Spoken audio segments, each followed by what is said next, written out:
What are my top 5 rides at Universal's Islands of Adventure? Stay tuned to find out.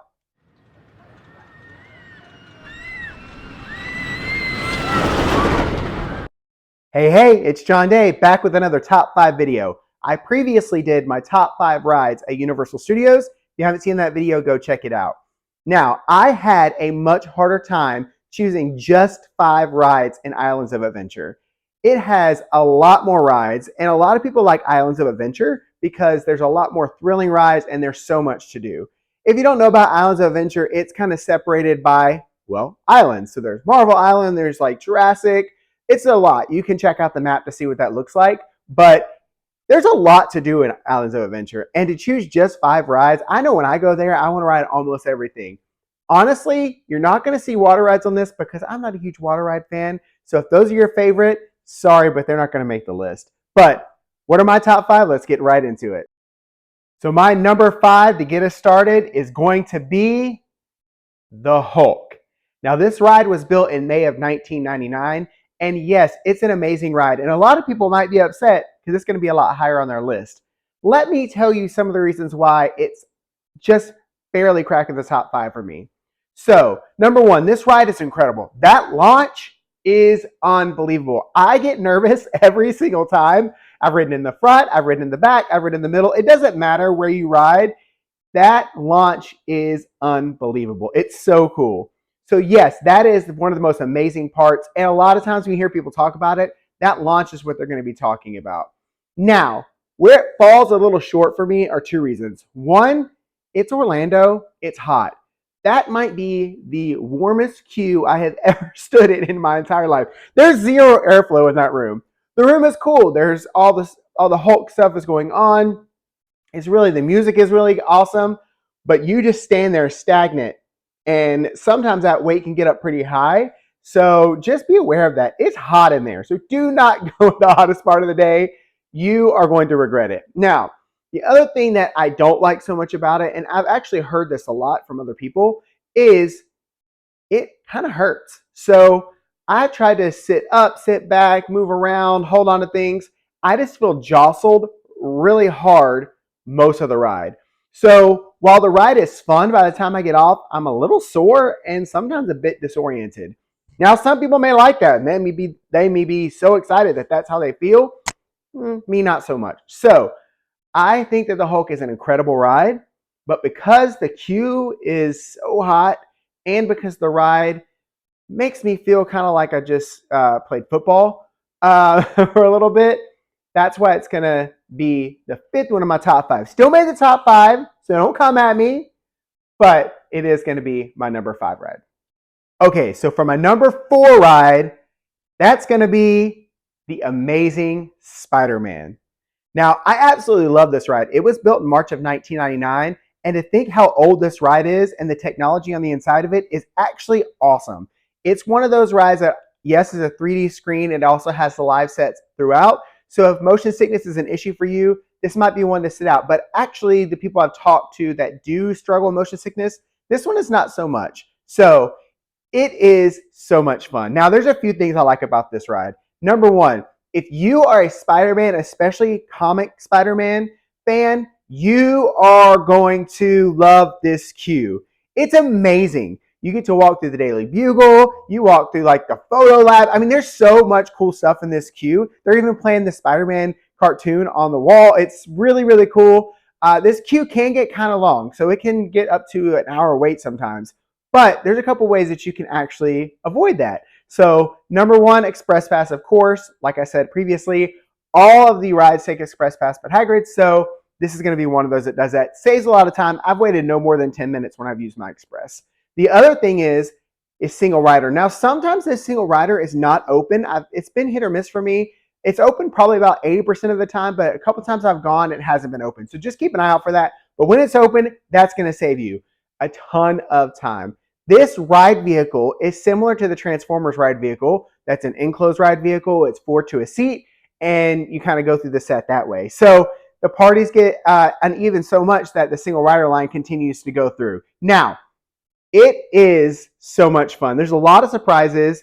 You're going to hear Jay Jameson's voice. Some people hate that because they don't like that character, but I really love this ride, and it shocked me about how long ago it was made, and it's not like a roller coaster that, it's just a roller coaster. It's crazy like the Hulk, but it's a 3D ride that was made so long ago that is still relevant today. So this is one of my favorite rides. Tons of kids are on this ride all the time. I love riding this ride, especially when it's someone's first time, because there's so many surprises that it's just an exciting time for me. So Spider-Man is going to take my number 4 spot. Let me know what you think. Now my number 3 ride is going to be none other than Forbidden Journey. Now, this ride was built back in June of 2010, and it is incredible. It's such a unique ride experience. You're riding in something that's moving, so it makes you feel like you're flying. There's 3D screens, there's sets, so it's a really cool experience. Now, I will say, anyone who has any kind of motion sickness, this is the one that gets them every time. So please be aware of that. Now, should you ride it? Yeah, you should ride it. If you have motion sickness, just close your eyes during the 3D part. It's amazing. Now, if you're a Harry Potter fan, you've seen the iconic castle. It feels like you're going into Hogwarts. But what makes this ride so special is the queue. This is one of the queues that if it's an hour wait or so, I don't actually care, because every single room is so cool and so different. You literally feel like you're walking through Hogwarts. The only part of the queue that I don't like is the outside part, because it's Orlando and it's hot. There's some fans and stuff, but it's still hot. So that piece. But once you get inside of the castle, man, this is unbelievable. You got Dumbledore's office. You got so many cool things to walk through. I won't spoil it for you, but it is unbelievable. If you're not even a huge Harry Potter fan, you're just a casual Harry Potter fan, you're not going to get so excited about this. So it is unbelievable. The queue itself is worth this ride. Some people like the ride, some people don't like the ride. I love the ride. I think it's a lot of fun. But some people could take it or leave it, and some people get really sick on it. So that makes some sense.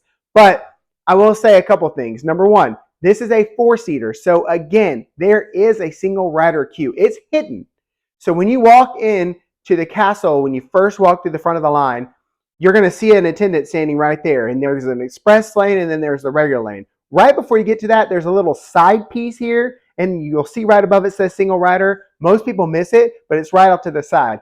I probably 9 times out of 10, when I'll go to single rider, unless it's just an incredibly busy day, I walk up the stairs to single rider and I'm walking right to the front of the line. So single rider will save you so much time. Now, do you see any of the queue? Absolutely not. So if you've not ridden this ride, you're going to want to do it. Now, also, if you use express, you're going to take a back way. So you're going to miss that outside part that a lot of people like as well, because that's a really cool part of the queue. And you're going to miss some of the inside parts as well. So you're going to skip a little bit of the queue, but you're going to also get a little extra queue that they don't get in the regular ride. So there's a little bit of upside to that, but you're going to want to do it every way. Go the regular way, go the express way, go the single rider way. So this ride is going to take my number 3. Let me know what you think. Do you love it? And does it make you sick? Or is it one that you ride over and over and over and over again? Because the queue is just that awesome. All right, we're getting down to it. My number 2 spot. Now, number 2 and number 1 could flip depending on who you're talking to. But for me, the number 2 spot, and it's a very close number 2, I just have to say, my number 2 spot is Jurassic World Velocicoaster. Now, this is the most recent roller coaster built in June of 2021, and it might be one of the most thrilling roller coasters I've ever been on. There might be some crazier ones out there, but for me, this is one of my favorites. Now, this goes fast, and this is an incredible ride. You're all up upside down. You're doing that. Of course, everyone, if you've been to Universal or seen any kind of pictures, you see that amazing top hat. That's incredible. It launches you so fast at the beginning. It launches you so fast into that top hat. The scariest part for me is the barrel roll over the water at the end. You literally feel like you're going to fall out. So this is intense. I'm just letting you know that, because if you are any kind of afraid of roller coasters or any kind of issue with that, you are going to want to skip this one. It's an incredible ride. I absolutely love it. But I will say it is intense. Now, the queue on this ride, fantastic. There's a whole outside piece that's really not that exciting. You're just outside in Orlando heat. But once you get inside of the building, it's open, and there's fans in there, and there's Velociraptor statues, and there's noises happening, and the DNA guy is telling you how to ride the ride. It's unbelievable. Once you get in, there's some special surprises. I won't spoil it, but there might be some raptors hanging out. It's really fun. So even if you don't want to ride this ride because you're a little bit nervous, you can actually walk through the queue with everyone. And then when you get to the top of the ride, just be like, hey, I'm not going to ride. And they'll let you go across and you can stand over there and wait for your party. No big deal. You're going to want to see this queue. There's a really cool video upstairs right before you get on the ride with the stars of Jurassic World talking. It's really, really, really, really fun. You're going to want to see this queue. Now, this one also has single rider, but my advice, no. It's a two-seater, and very rarely are you going to have parties of less than two, so one person. You might have parties of three and every once in a while, but I have found that the single rider usually takes longer than the regular queue. The other thing is this one just did recently get Express Pass, so that's absolutely awesome. So if you have a Premier Pass and you can do the After 4, you actually buy the Express Pass, one time or unlimited, you can use it on this ride. It's going to save you so much time, and it's going to be absolutely amazing. One of the other things to note on this ride is front seat.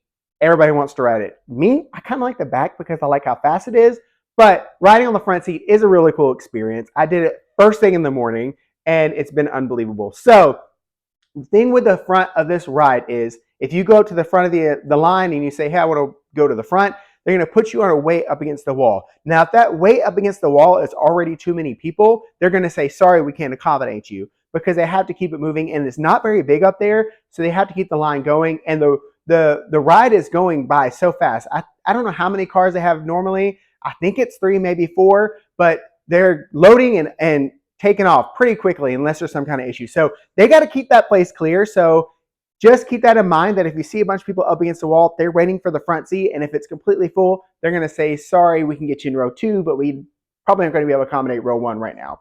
Just keep that in mind. But this ride is unbelievable. I think it is the most intense roller coaster, at least for sure in Orlando, but probably the most intense roller coaster that I've ever ridden. So let me know if there's something better out there I should try.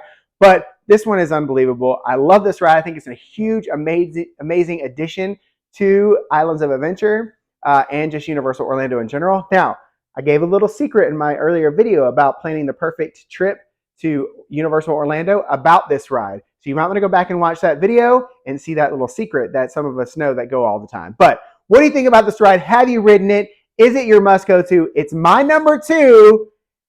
And I bet you can probably guess what's coming up next for number 1. All right, here we are. My number 1 that I must ride every time I go to Universal Islands of Adventure. Have you guessed what it is yet? My number 1 ride is Hagrid's. Now, this ride was built back in June of 2019, and it is so much fun. It is probably, most people I've talked to, their must ride at Universal Islands of Adventure. It's not as intense as Velocicoaster, so more people can ride it, but it's still so much fun. There's a lot of surprise on there. I'm not going to spoil it because I didn't want anyone to spoil it for me, but this is a must ride for me. So if you don't know anything about this ride, basically, if you've ever seen Harry Potter, you've seen Hagrid with his motorbike, and he's got the sidecar. So that's exactly what this is. One person sits in the motorcycle, one person sits in the sidecar. Honestly, they're completely different experiences. I will tell you this. I like the motorcycle because I like to feel like I'm in control. Some other people I've ridden with like the sidecar because they just like to be able to hold on. You get a little bit more area to hold on to.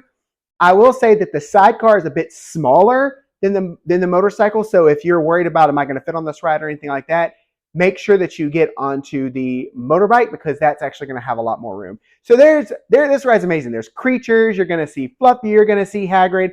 It's got launch after launch after launch after launch. It's got centaurs.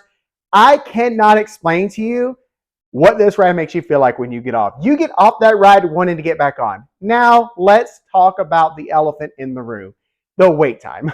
This ride, wait time can be so long. I have sat in this queue for almost 3 hours before. When I got off, I was like, that was totally worth it. When I was in line, maybe not so worth it. Now I went down a couple times, and that's one thing to note. Hagrid's goes down quite a bit, mostly because I think of the launches and then the timing with the story and all of that that's going on during the ride. They have to reset all of that, and that takes a little bit of time. So if anything messes up, but even on a day where it's just going like no problem, you're going to wait, I venture to say, on a good day, 75 minutes. On a crazy day, you're at 120, 180. You're probably seeing the crazy wait times. The other thing is, does it take express? I don't know why. A lot of people who are Universal enthusiasts and go there all the time are like, how did you get Velocicoaster to get express? But Hagrid's is not the express. Now, I'm sure they're trying to figure that out. They're trying to understand the best way. Probably when Epic Universe opens up, they're going to be able to offer express pass on that ride, just because there'll be a lot less people. But right now, it doesn't offer express.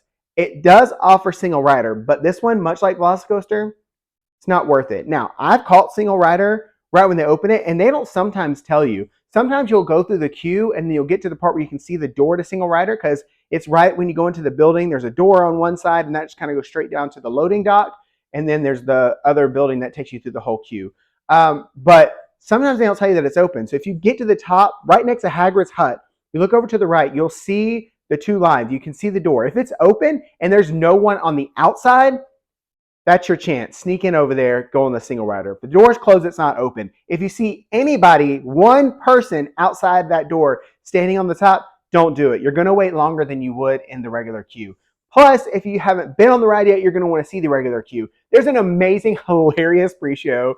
There's a lot of things to see on the inside. Dragon eggs, and you're seeing all these artifacts. The queue itself is actually really, really cool. So if you've not been, you're going to want to wait the regular queue. But if the single rider doors close or you see people standing outside, it's not going to be worth it anyways. And you're going to be able to get into that AC pretty quickly. So that's really nice. But this ride is so much fun. I have not been able to ride this ride enough in one sitting. I get off and I want to get back on. And I get off, I've actually said to myself, is it worth me paying for a VIP experience just so I can say, have a seat at Hagrid's, let me get on this over and over again for my entire day. I don't care how much this costs me because I love it just that much. This is my number one ride. It's so much fun. Grab a butterbeer, you get in line, you wait for a long time. It's so much fun. Now, again, I have a little secret that I put in my Planning the Perfect Universal Orlando trip. Go watch that video about Hagrid's and how to get on it quicker and some of the ways to do and some of the things you can do while you're waiting. But this is an incredible ride. If you've ridden it or if you've ever talked to anybody who's ridden it, they're going to tell you this is their favorite ride in Islands of Adventure. It might be their favorite ride in all of Orlando. It might be their favorite ride in the world. I don't know. I love this one. I'm not even the biggest Harry Potter fan. I like Harry Potter, but this was just such a cool queue. Hagrid is one of my favorite characters, and it was just such an incredible ride. You have to ride this. It's one of the first things I go to, and I watch that wait time all day long on the Universal Orlando app because I want to see when it's going to go down. When can I get on it again? A tip I didn't put in that video, I'll give you right now. If you want to ride it, and it's been a long wait all day, if you hop in line at the end of the night, you're going to be able to get in line. As long as you're in a line at Universal Orlando, much like Disney, when the park closes, you can still ride that ride. And a lot of times what they'll do is they'll actually kind of inflate the time, just because they don't want a million people jumping in line when it says like 20 minutes. But usually at night, right at the end, you can get on a lot faster than even throughout the day. And the sun's not out, so it's not as hot. So that's another little tip there, free for you. So Hagrid's is my number one. Is it your number one? What do you love about it? Are you a sidecar person? Are you a motorbike person? Let me know in the comments what you think about this ride, because it is my number one ride in Islands of Adventure, and honestly, in all of Universal Orlando. So there you have it. My top 5 rides at Islands of Adventure I must do every single time. Did it match your top 5? What would you have changed? What would you have added? Again, I'm not a water ride person, so maybe Dudley Ripsaw Falls is one of your favorite rides because you like it soaking wet. I don't know, but let me know in the comments what you think. Let me know about what you love about each of the rides I talked about. Have you ridden them? And just let me know all the comments and some of the other ideas you would like to see from this channel. And again, please like, share, subscribe, hit that bell notification so you don't miss any other theme park content. And until next time, remember, happiness is just a theme park away.